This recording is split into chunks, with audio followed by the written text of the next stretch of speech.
जय गुरुदेव। शाकाहारी पत्रिका में से ये जो सवाल है 2000 की शाकाहारी पत्रिका है और इसमें कोई प्रेमी स्वामी जी से सवाल कर रहा है कि स्वामी जी मांस खाने के लिए मनाही क्यों है। अब उत्तर में स्वामी जी जवाब देते हैं, शरीर कोई भी हो, चाहे इंसान का हो, चाहे जानवर का हो, चाहे पक्षी का हो, सब में जीवात्मा है। शरीर से जीवात्मा जब अलग कर दी जाती है, यानी जब मौत हो जाती है, तब इस शरीर को लोग अपवित्र मानने लगते हैं और इसे दूर ले जाकर जला देते हैं, कोई गाड़ देते हैं।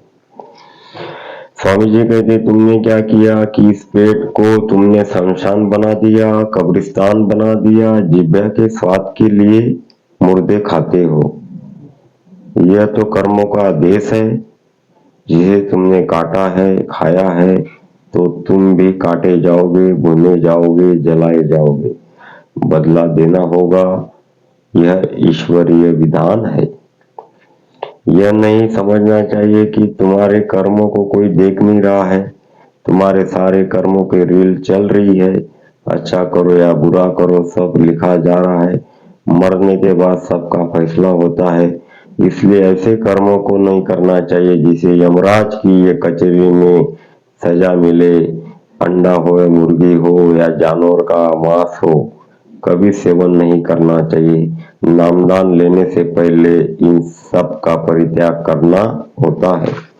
देखो प्रेमियों, गुरु महाराज कह रहे हैं, किसी प्रेमी ने स्वामी जी से प्रश्न किया कि स्वामी जी मांस खाने के लिए क्यों मना किया है। तो स्वामी जी उत्तर देते हैं कि भाई शरीर चाहे कोई भी हो, इंसान का हो, जानवर का हो या पक्षी का हो, जिसके अंदर जान है तो वो शरीर पवित्र है। और जब शरीर में से प्राण निकल जाए, यानी जीवात्मा निकल जाए, तो हम उस शरीर को अपवित्र मानते हैं और साथ ही साथ फिर क्या करते हैं, यानी उसकी जब शरीर की मौत हो जाती है, किसी भी शरीर की, पक्षी की हो, जानवर की हो या इंसान की हो, तो शरीर को लोग कहते हैं हम अपवित्र मानते हैं और इसे दूर ले जाकर कोई गाड़ देता है, कोई जला देता है।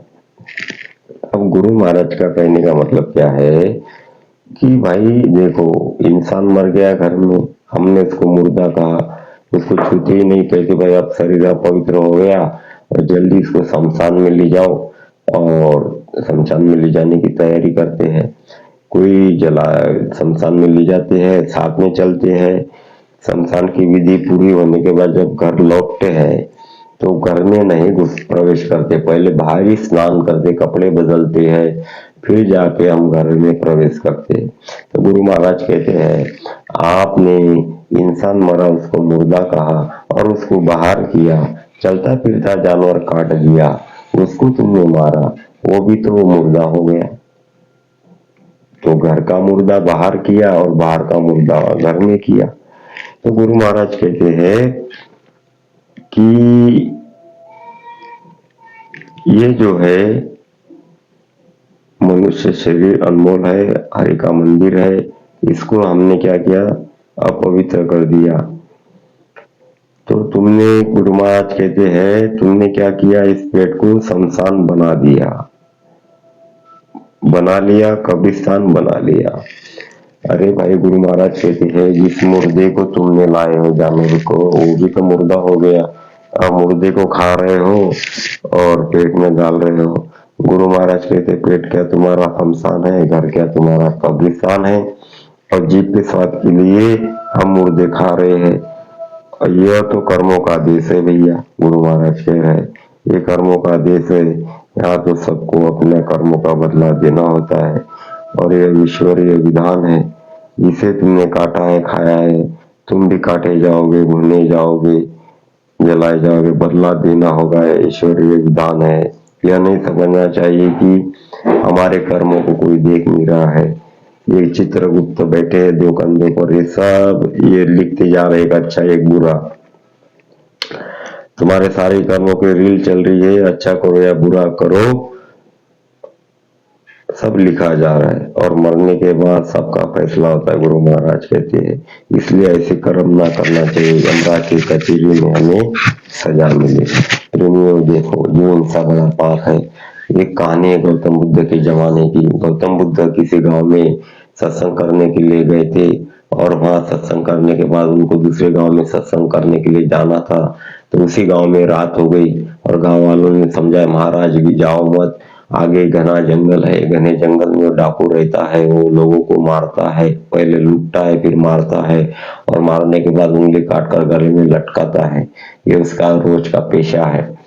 तो गांव वालों ने समझाने के बाद गांव वालों की बात गौतम बुद्ध ने सुनी, और वो माने नहीं और चले गए। उस समय हाथी घोड़े तो थे ही नहीं, पैदल ही चलना था। आधे जंगल में गौतम बुद्ध आ गए, और रास्ते में वो खुकार डाकू आ गया और कहा कि बड़े दिनों के बाद मुझको शिकार मिली है, मैं तुझको मारूंगा। तो गौतम बुद्ध ने उसकी बातों को, खुकार डाकू की बात सुनी, और वो खुकार डाकू का नाम था अंगुलीमाल। ये अंगुलीमाल इतिहास में नाम आया हुआ है। पाटलिपुत्र नगरी में ये डाकू रहता था उस समय। तो अंगुलीमाल की बातों को गौतम बुद्ध ने सुना और कहा, गौतम बुद्ध ने मारने से पहले बोले एक छोटा सा मेरा काम है, तू करके ले आ। तो गौतम बुद्ध ने अंगुलीमाल को काम दिया, बोले सामने जो पेड़ दिख रहा है इसकी पत्ती तोड़ ले आ।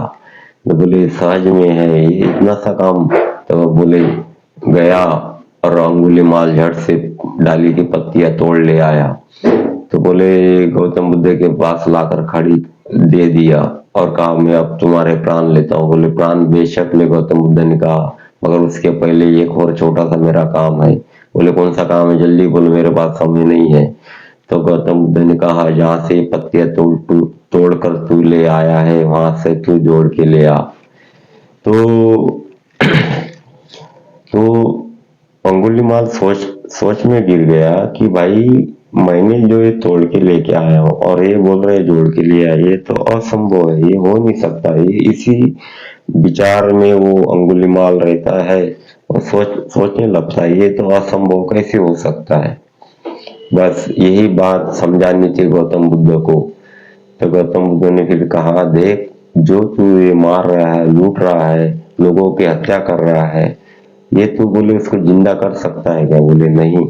तो बोले जिस ईश्वर ने सबको बनाया, तुझको मुझको जानवरों को कीड़े मकोड़े सबको बनाया, उसका अधिकार है उस मालिक भगवान का सबको बिगाड़ने का। तो बोले इंसान की बनाई हुई चीज इंसान 10 बार तोड़े बिगाड़े उसको कोई मना नहीं, मगर ईश्वर की बनाई हुई चीज को कोई बिगाड़ता है तो ईश्वर वो नाराज हो जाता है हमसे। तो आज देखो, गुरु महाराज कहते हमने अंग्रेजों का जमाना देखा, उस समय लोग इतने शाकाहारी थे, मांसाहारी नहीं थे, शाकाहारी थे। जिसके घर में मुर्गी पलती थी उसके घर का लोग पानी तक नहीं पीते थे। इतनी छुआछूत भारत में थी, इतने डॉक्टर उस समय नहीं थे, इतने हॉस्पिटल उस समय नहीं थे। जिले में एक वैद्य हुआ करता था, और लोगों का निदान, जो बीमारी का इलाज जड़ी बूटी से होता था। तो गुरु महाराज कहते हैं एक आदमी कमाता था, 10 को बैठ के खिलाता था। आज देखो जैसी आजादी भारत को मिली, आजाद हम हो गए, तो आजादी के साथ हमारा लोग, स्वामी जी कहते हैं, लोगों का खान पान बदल गया। धीरे धीरे लोग शाकाहारी की तरफ से मांसाहारी की तरफ बढ़ने लगे। हुआ ये नतीजा कि आज बीमारियां बढ़ी, डॉक्टर बढ़े, हॉस्पिटल बढ़े, और आदमी आज 10 के 10 कमा रहे तो भी पूरा नहीं पड़ा। ऐसा क्यों? जो देवताओं की बरकत थी, देवताओं ने बरकत तो छीन ली। क्योंकि देखो भाई, देवता तो है शाकाहारी, हम है मांसाहारी। अब देखो जिस तरह दूध में नींबू हजम, दूध में नींबू निचोड़ो तो दूध फट जाता है, हजम नहीं होता है, ऐसा ही मालिक के दरबार में जब हम दुनिया छोड़कर जाएंगे, मांसाहारी लोगों की एंट्री नहीं है। देवता शाकाहारी, हम मांसाहारी, तो हमारी इबादत, हमारी जो आरज़ू, हमारी जो प्रार्थना है कैसे स्वीकार होगी? इसलिए स्वामी जी कहते हैं कि भाई, यही बात गौतम बुद्ध ने उसको बताई अंगुलीमाल को कि भाई जो तू हत्या कर रहा है ये तेरा अधिकार नहीं है। जब ये गौतम बुद्ध की बात अंगुलीमाल सुन लेता है और कहता है तोड़ना सहज है, जोड़ देना कठिन है, ये असंभव है, हो नहीं सकता। तो ये बात सुनकर अंगुलीमाल की तलवार गिर जाती है और अंगुलीमाल एक सच्चा संत बन जाता है। गुरु महाराज कहते हैं जिसको तो ये कर्मों का देश है, यहाँ जो तुम काटोगे, जिसको तुमने काटा है और खाया है, तुम भी काटे जाओगे, होने जाओगे, बदला देना होगा, ईश्वर विधान है। यह नहीं समझना चाहिए कि तुम्हारे कर्मों को कोई देख नहीं रहा है। तुम्हारे सारे कर्मों के दिल चल रहे, अच्छा करो या बुरा करो, सब लिखा जा रहा है। मरने के बाद फैसला होता है, इसलिए ऐसे कर्मों को हमें नहीं करना चाहिए। यमराज की कचहरी में सजा मिलती है, इसलिए कचहरी में सजा मिल जाए, अंडा हो, मुर्गा हो, मुर्गी हो, जानवर का मांस हो, कभी सेवन नहीं करना चाहिए। नामदान लेने के पहले इन सब का परित्याग करना होता है। ये था उस प्रेमी का सवाल, जिसने प्रेमी ने स्वामी जी सवाल किया था कि मांस खाने के लिए क्यों मना है। तो स्वामी जी ने उत्तर ये दिया। जय गुरुदेव।